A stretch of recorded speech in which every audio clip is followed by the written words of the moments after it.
पढ़ोगे लिखोगे, बनोगे नवाब, खेलोगे कूदोगे, होगे खराब। ये कौन लोग थे? ये एग्जाम्पल सेट किया इन्होंने कि नहीं भाई साहब, खेलोगे ना तो देश का नाम भी रोशन करोगे। तो प्लीज मैं आप सबसे रिक्वेस्ट करता हूँ कि आप बैठिए और शुरुआत हम करें। तो नदीप भाई शुरू करें। हाँ पानी पी लो। हाँ तो मैं शुरुआत करूं उससे पहले मैं रिक्वेस्ट आप सबसे करूंगा कि एक बार आप सब खड़े होकर स्टैंडिंग ओवेशन दें उन खिलाड़ियों को जिन्होंने भारतीय तिरंगे को आसमान में लहराने का ढेर सारा मौका दिया है। ये वो खिलाड़ी हैं, ये वो सूरवीर हैं जिन्होंने भारतीय तिरंगे को कई बार पेरिस में हवा में तैराने का मौका दिया है। तो ये है वो चेहरे। मैं शुरुआत करूंगा बात की। तो नदीप भाई शुरू करें। माँ कसम पक्का आपकी माइक को रखा हुआ, माइक ले लें। तो सबसे पहला सवाल तो मैं आपसे ही करूंगा। दिल्ली है, दिल्ली का माहौल है, माहौल आप हमेशा फिफ्थ गियर से शुरू होते हैं, पहले गियर लगाते हैं? शुरुआत तो पहले ही 5 में से रहती है पर वहाँ पहले कम से किया था शुरू। अच्छा पहले वहां कम से शुरू किया था। तो वो ट्रेलर दिखा था मैं, तो 2 शब्दों की जो कहानी आई थी वो तो कोच ने मेरे को बोला था कि नहीं अभी फुल एक्टिव नहीं होना है। तब ये था, तब ये आलम था। सुन रहे हैं आप लोग? जब कोच साहब ने बोला था कि फुल गियर फिफ्थ गियर पे नहीं लगानी है गाड़ी, पहली गियर पे चलनी है, तो ये आलम था। मनु अभी नहीं तू मुझे बताएगा तब मैं उसे बुलाऊंगी। You will have to give me, he is sitting in the conference room, you will have to give. Okay ma'am, मैं ये कह रहा था मनु, आवाज आपकी बिल्कुल आएगी। प्लीज ऑडियो चेक कर लें। देबा हेलो हेलो 1 2 हाँ 3। हाँ। सवाल मेरा पहला आपसे यही है कि हर खिलाड़ी चाहता है कि उसको नाम शोहरत सब मिले। अब आपको अगर हम देखें तो एक दीवार फिल्म का डायलॉग मुझे याद आता है, जिसमें अमिताभ बच्चन और शशि कपूर दोनों होते हैं, कहते हैं कि मेरे पास धन दौलत है, वो कहते हैं मेरे पास माँ है। आज आप अगर इस डायलॉग को बोलोगी तो आप तो कहोगे कि मेरे पास माँ भी है, धन भी है, दौलत भी है, नाम भी है, शोहरत भी है, सब कुछ है। बिल्कुल सर, पर वही है, अगर आप बड़ा सपना देखते हो और उसमें मेहनत करते हो तो सफलता तो ज़रूर मिलेगी। बस पेशेंस रखना पड़ता है। बहुत ज़्यादा जब फेज़ बुरा चल रहा हो ना करियर में, तब जो पेशेंस रखा वो बहुत कुछ सिखाता है, और उसी वजह से हम आगे जाके जब जीतते हैं तो उसकी इम्पोर्टेंस भी पता लगती है, और वो एक्चुअली में एक सेलिब्रेशन जैसा भी लगता है। तो अच्छा क्या अभी परेशानी हो रही है कि जहां जा रहे हो आप लगातार आपका हैक्टिक शेड्यूल चल रहा है, मीडिया है, एडवर्टीजमेंट है, अभी सुनने में आया कि आप अमिताभ बच्चन साहब से मिल के आई हैं, सचिन तेंदुलकर जी से मुलाकात हुई आपकी, क्या बातचीत हुई कुछ?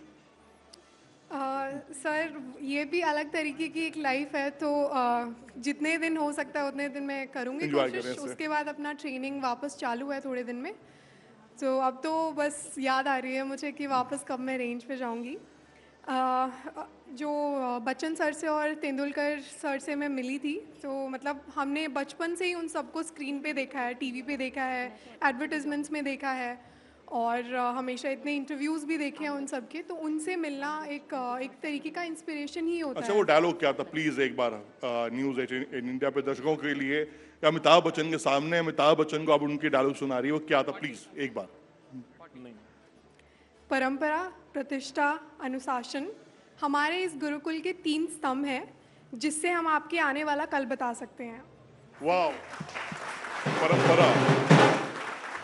अब मैं आगे जाना चाहूंगा।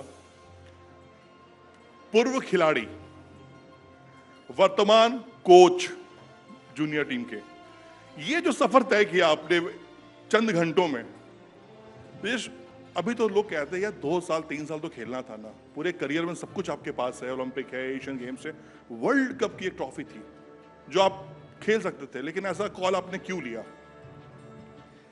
नमस्ते। हमेशा ये बोलते हैं ना लोग कि सबको उसका एक टाइम होता है, there is a time for everything. तो मेरे कोच ने हमेशा मुझे ये चीज़ बोला था, जब आप छोड़ने के टाइम सब पूछना चाहिए why, it should not be why not, क्यों नहीं। वाह, तब लवली। तब जैसे आपको पता है कि ओलंपिक्स एक प्लेटफॉर्म है जहाँ पे पूरा दुनिया आता है, पूरा दुनिया देखता है, हर एक स्पोर्ट रहता है, और मैंने मेरे लाइफ का सबसे ज़्यादा time I mean almost 20-24 years मैंने हॉकी के लिए दिया है, तो जब हॉकी से अलविदा कहने के टाइम ऐसे मन से होना चाहता था कि ओलंपिक जैसे I mean Asian games, Commonwealth, world cup, ये सब हाँ है बड़ा इवेंट्स, बट स्टिल हम लोग को लगता है कि वो नहीं है, बड़ा मंजिल हमेशा ओलंपिक्स ही आता है। इसलिए तो हमको इधर बुलाया क्यों, क्योंकि ओलंपिक्स का मेडल है हमारे पास।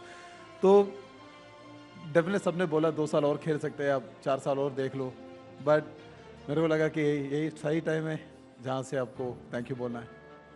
वाह, ये एक मैसेज सबके लिए है कि एक सही टाइम सबको पता होना चाहिए। स्वप्निल, आप पहला ओलंपिक आपका रहा, पहले ओलंपिक में ही गए, सीधा मेडल लेकर आए। मतलब कहते हैं ऊपर वाला जब भी देता है छप्पड़ फाड़ के देता है, तो ये आपके कुछ ऐसा ही रहा, dream come true? Dream open mic on होगा।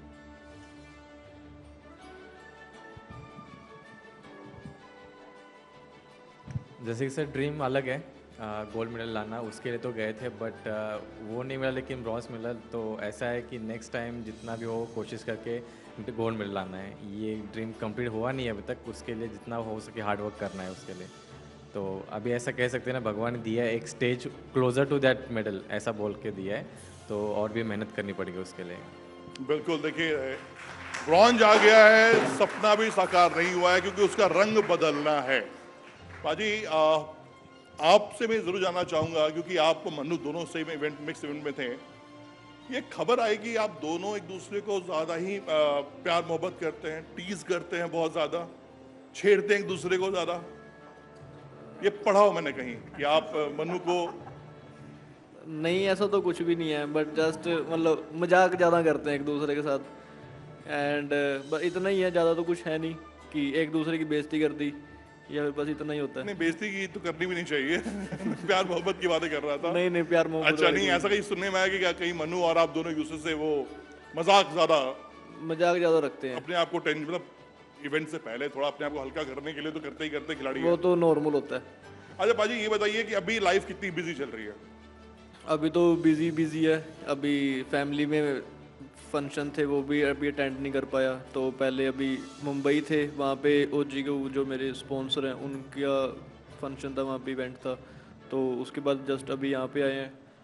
पता नहीं आगे आपको तो पाजी मैं गारंटी कह सकता हूँ कि ऑफर तो आया होगा पंजाबी फिल्मों से कि पर्सनालिटी भी है तो 1-2 एल्बम कर लो, ऐसा कोई फोन कॉल तो आया ही आया होगा? नहीं, अभी तक तो नहीं आया, बट वेट कर रहा हूँ। वेट कर रहे हैं कॉल का? अच्छा मनु, आपको तो पक्का आया होगा, झूठ नहीं बोलना।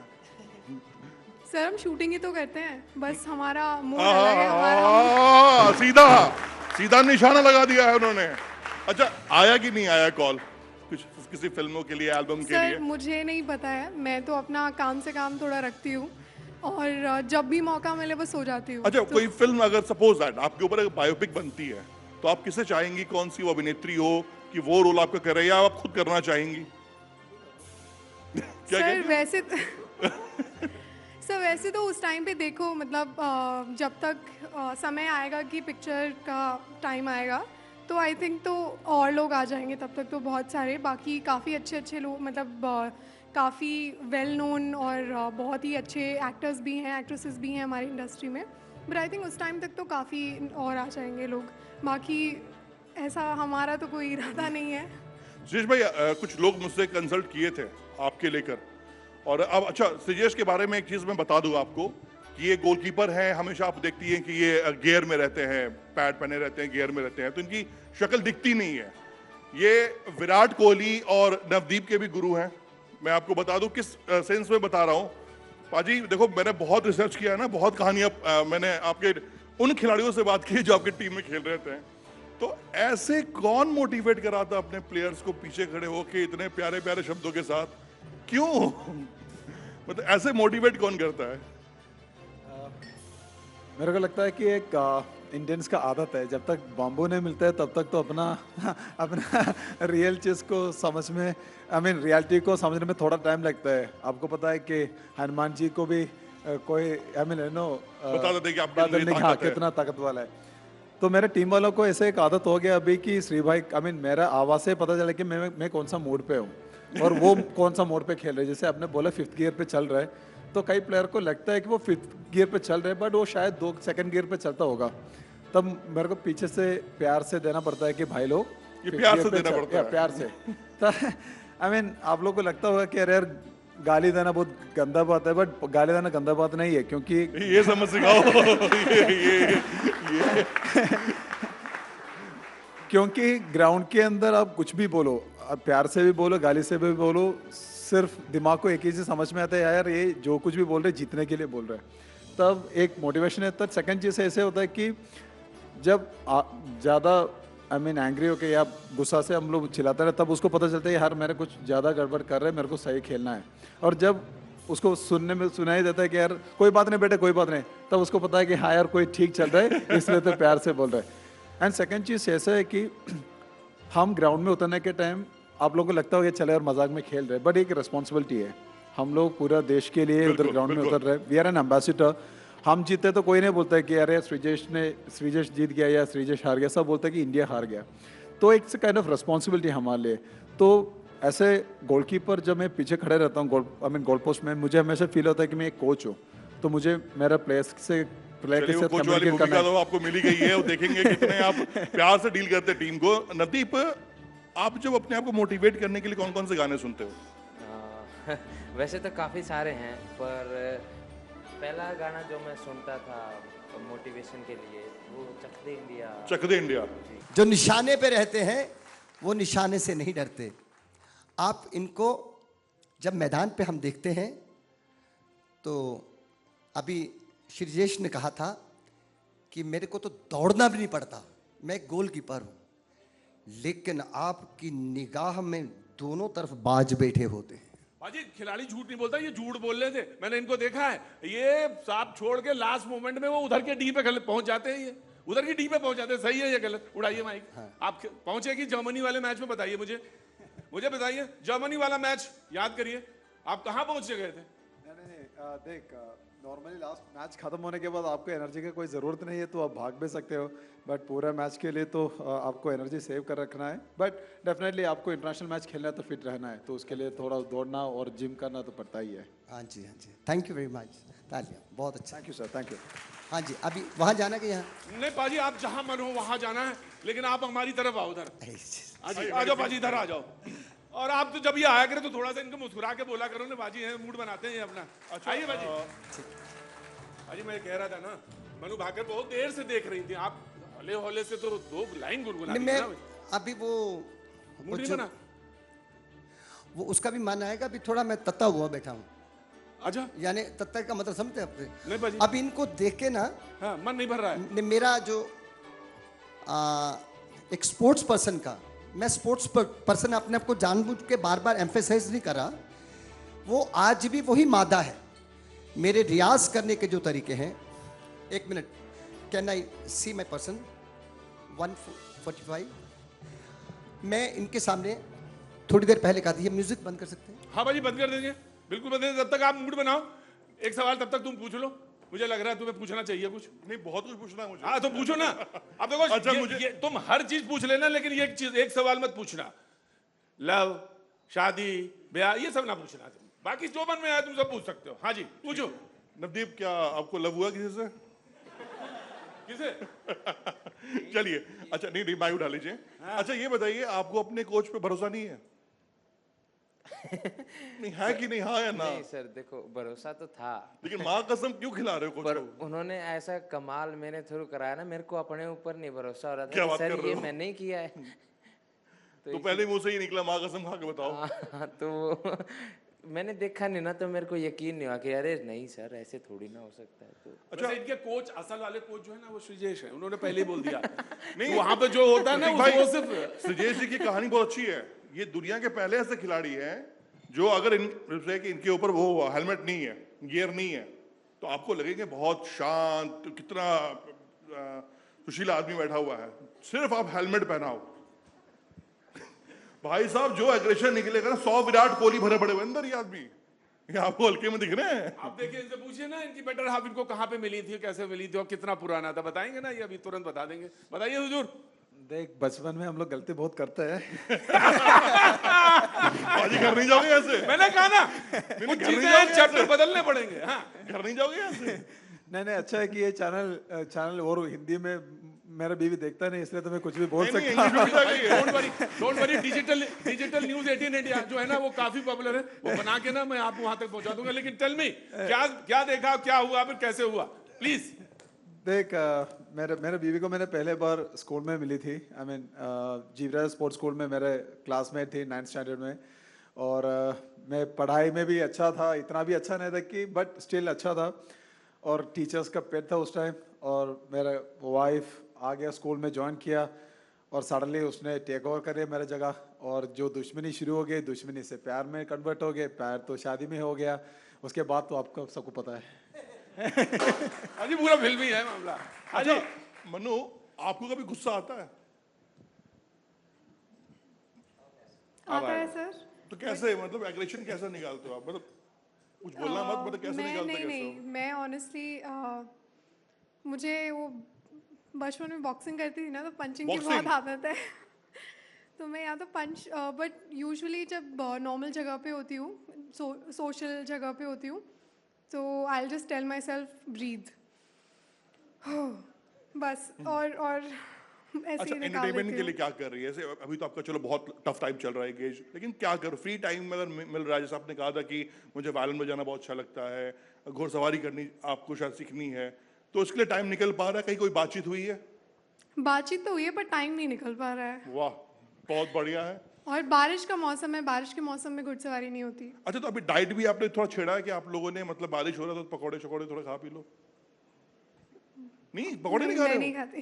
क्या बात कर रहे हो? स्वप्निल बाजी, मैं आपसे जरूर जानना चाहूंगा, काफी हंग पर्सनालिटी आपकी है, बहुत चार्मिंग चॉकलेटी बॉय, ये मैं नहीं कह रहा हूँ, सोशल मीडिया कह रहा है, ये मैंने कहीं कुछ नहीं अपने मुंह से डाला है, ठीक है? तो आपको भी क्या, क्योंकि होता क्या है ना, जब एक खिलाड़ी जब टॉप पर जाना शुरू करता है ना, तो बहुत सारे एंगेजमेंट शुरू हो जाते हैं उसको कि अरे आप बॉलीवुड में आओ, अरे आप मॉडलिंग के लिए आइए। तो क्या आप उस तरफ सोच रहे हो, या फिर नहीं, अभी फोकस है कि भैया रंग बदलना है? रंग तो बदलना रहे है, और वैसे उस साइड जाना तो कोई अभी फिलहाल सोचा भी नहीं मैंने, क्योंकि जब तक गोल्ड नहीं आता तब तक कहीं और नहीं जाना है, और उसके पीछे और भी ज़्यादा खेलना भी है। ऐसा नहीं कि बस एक में गोल्ड मेडल आ गया और छोड़ दिया, ऐसा नहीं है। जितना हो सके, अब जैसे आपने देखा है कि हमारे शूटिंग में ऑलमोस्ट 50 एज के ऊपर भी खेलते हैं, तो जब तक जाने तब तक खेलेंगे, ऐसा है अपना। बाजी, टोक्यो ओलंपिक एक बहुत ही, हमारा शूटिंग को लेकर मैं बात करूं, मेडल नहीं था, हम बहुत लगा यार हमारे इतने धुरंधर हैं, लेकिन आप लोग पेरिस में जाकर लगा कि यार सारी कोर कसर कमी सब इसी में पूरी कर देनी है। वो मेंटालिटी लेके गया था मैं कि गोल्ड लेके आना इंडिया के लिए, वो चीज, बट कुछ ना कुछ चाहिए, मतलब लेके तो जाना है, कुछ ना कुछ चाहिए बस इंडिया के लिए। तो मैं गोल्ड नहीं आया तो ब्रॉन्ज सही, बट अभी भी सेटिस्फाई नहीं हूँ उस चीज़ से कि पर एक इंडिविजुअल भी नहीं आया और एक मिक्स टीम का गोल्ड, अगर दोनों अच्छा होता तो फिर वो बात ही कुछ और होती। बट हाँ, LA28 में अपना बेस्ट दूंगा और कलर चेंज करेंगे मेडल का। बिल्कुल, ये तो आपका टारगेट भी है। अच्छा, आपके बंदूक पर भी लिखा हुआ है, क्या लिखा हुआ बंदूक पे आपके? मेरा नाम ही है उस पे। आपका नाम है? हाँ। अच्छा, ये मतलब आपने खुद से मतलब हुआ या फिर किसी ने गिफ्ट किया, या आपका कॉन्सेप्ट था कि नहीं मैं अपने नाम का बंदूक? ये एशियन गेम्स के टाइम पे हुआ था कि मेरे बर्थडे वाले दिन ही मेडल आया था मेरा, सिल्वर, एंड तभी मैंने उस पर कराया था S Singh 30। अच्छा, तब आपने कराया। हाँ। नवदीप, मैं आपसे जरूर जानना चाहूंगा, क्योंकि ये क्वेश्चन थोड़ा शायद आपको सीरियस भी करे। कई बार क्या होता है पैरालंपिक खेलों में ना, जो खिलाड़ी आगे आते हैं, मेडल लेकर आते हैं, जो उनकी स्थिति होती है, जो फिजिकली टफनेस उनके पास होती है, जो संघर्ष की बात हम कभी कभी करते हैं, तो आज जो तालियां लोग बजा रहे हैं, वो पहले क्या आप पे कभी उंगली उठाते थे, अरे तुम तो कुछ क्या होगा, अरे ठीक है देखेंगे? काफ़ी शुरुआती टाइम था, शुरुआत में ऐसा था। आपके साथ हुआ कभी? सर होता है सर, होता है सर। इसका असर नहीं पड़ता आपको? असर अगर पड़ने लगेगा तो सर यहाँ तक नहीं आएंगे ना सर। वाह, क्या बात है, क्या बात है भाई। तो शुरुआत में होता था सर, बट फिर इस चीज़ पे ध्यान भी नहीं दिया, और फिर थोड़ा बहुत अपने स्पोर्ट में जो मेरे पैरा एथलीट्स और जानते थे, तो थोड़ा सा अच्छा होने लग गया था। तो फिर ज़्यादा फिर फोकस सिर्फ स्पोर्ट्स की तरफ ही रखा सर मैंने। अच्छा, दोस्त जो, क्योंकि देखिए होता क्या है कि हर कोई जब बड़ा होता है तो एक दोस्त बनता है, वो आगे बढ़ता है, आपके हर खुशी में भी आपके दुख में भी साथ खड़ा होता है। वो कौन लोग थे जो आपको यहाँ तक लेकर आए हैं? सर काफ़ी हैं, क्योंकि किसी एक का नाम लूँगा तो कब बाकी सब बुरा मान जाएंगे, पर दोस्त, फैमिली, कोच और स्पोर्टिंग स्टाफ सबके साथ से ही मैं यहाँ आया। अच्छा, टोक्यो में जब आप नंबर 4 पर आए थे तो उसके बाद ये लगा था कि क्या यार मैं इतनी मेहनत कर रहा हूँ, रिजल्ट नहीं आ रहा है? नहीं सर, ऐसा नहीं लगा था, बल्कि मन में ये था कि हाँ मेहनत करी है और हमने मतलब हार्ड वर्क किया है तो ये बेकार तो नहीं जाएगा, यहाँ नहीं तो नेक्स्ट में काम आएगा। यहाँ से मैं एक बात दोबारा बोलता हूँ सर, खिलाड़ी खेलते टाइम या तो खेलता है या तो जीतता है या सीखता है, हारता नहीं। Very good. देखिए, खिलाड़ी या तो जीतता है या फिर सीखता है। सुजेश, भारतीय हॉकी, देखिए क्लियर बात पूछता हूँ मैं सीधा सीधा आपसे कि पदक आ रहे हैं, एक साल लग गया था, कई साल लग गए जब टोक्यो में हमें पदक मिला, उसके बाद हम इस बार गोल्डन चांस था हमारे पास, वो टीम थी हमारे पास, वो फायर था हमारे पास, लेकिन हम चूके। वो गलती कहाँ हुई? ये मेडल का रंग क्यों नहीं बदला टोक्यो से? देख, जब हम लोग लास्ट ओलंपिक्स में टोक्यो में जब मेडल जीतने के बाद उसमें से 11 लड़के लोग थे इस बार यहाँ पे पेरिस में, और जब एक बार सेमीफाइनल्स या मेडल का वो टेस्ट मिल जाता है या उसको प्रेशर को हैंडल करना सीख जाता है, फिर कॉन्फिडेंस बढ़ जाता है। हम लोग को इंडिया में सिर्फ प्रॉब्लम वही है कि प्रेशर हैंडलिंग का। किसी को पता नहीं कि सेमीफाइनल का प्रेशर क्या होता है, किसी को पता नहीं क्वार्टर फाइनल का प्रेशर क्या होता है।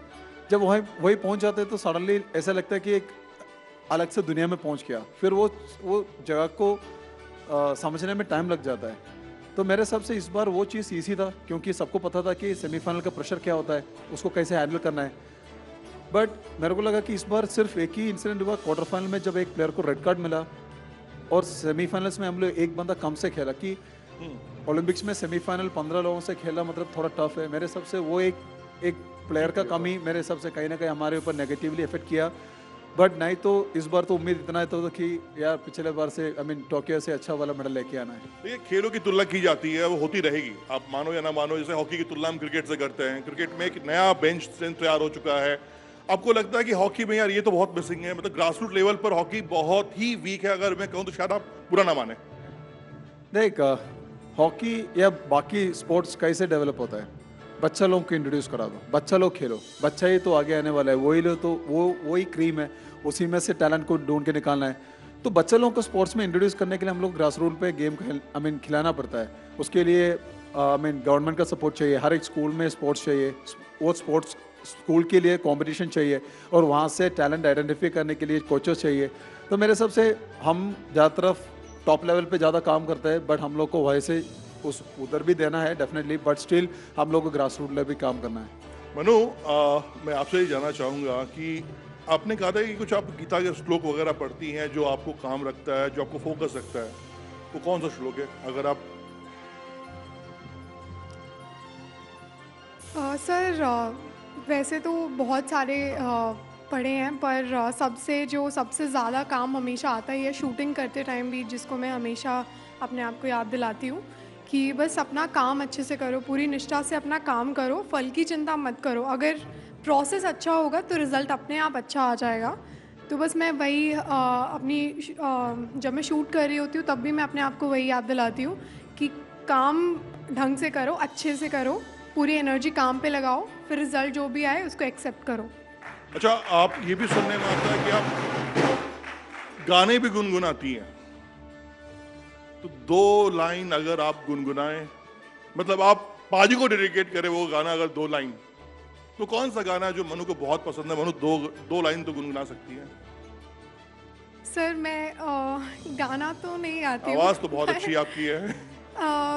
म्यूज़िक मैं बहुत ज़्यादा सुनती हूँ, क्योंकि हमारे शूटिंग रेंज में एक्चुअली हम म्यूज़िक रहता है हमेशा, फाइनल में और भी लाउड रहता है, बल्कि जो क्वालिफिकेशन स्टेज होती है उसमें भी हमारे पास म्यूज़िक रहता है हमेशा। तो मैं वो थोड़ा बहुत बस हम कर लेती हूँ, बट गाना तो नहीं गाती हूँ सर। और सर जितना अच्छा तो बिल्कुल भी नहीं। नहीं ठीक है। स्वप्निल, एक जगह हमने ये पढ़ा था कि स्टार्टिंग जब आपने की थी शूटिंग के लिए तो आप बहुत ही इकोनॉमिकल क्राइसिस से गुजरना पड़ा था, शायद बुलेट के लिए बहुत ज़्यादा फंड नहीं थे आपके पास। उन सब चीज़ों से जब आप निकल कर आते हो, जो मेडल देखते हो अपने घर पर, पेरिस ओलंपिक ब्रॉन्ज मेडल, तो क्या समझ में आता है, क्या सोचते हो? सर इसके पीछे बहुत सारे लोगों का मेहनत है, नॉट ये मेरा अकेले का नहीं है, सब इंडिया का है, फैमिली का है, जिन्होंने आज तक मुझे सपोर्ट किया सबका ये।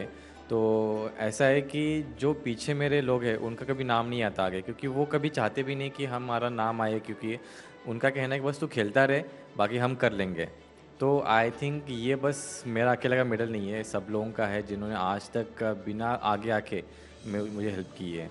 और I am really thank you उन लोगों को जो जैसे कि शूटिंग एक फ़ंड बहुत ज़रूरत होता है शूटिंग के लिए, क्योंकि एम्यूनिशंस हमारा एक गोली 50 रुपये का होता है, और हम दिन में आई थिंक सब जानते हैं कि 200 या 250 कभी 300 भी हो जाता है। अगर मूड बन गया तो 400 भी फोड़ देंगे, ऐसा है। तो ये बहुत महंगा होता है, उसके लिए बहुत सारी फाइनेंशियल सपोर्ट लगती है। एंड पहले इतनी थी नहीं मेरे पास, क्योंकि फैमिली बैकग्राउंड थोड़ा सा मिडिल क्लास टाइप है, एंड वेपन की ज़रूरत भी पड़ती थी। तो पापा ने आई थिंक मुझे मीडिया के थ्रू पता चला कि पापा ने जो ज़मीन होती है वो बेच के फिर राइफ़ल के लिए अमाउंट दिया था।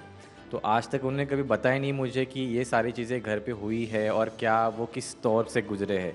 तो I am really thank you कि मुझे ऐसे माँ बाप मिले कि आज तक उन्होंने किसी चीज़ को बताया ही नहीं कि हम किस दौर से गुजरे।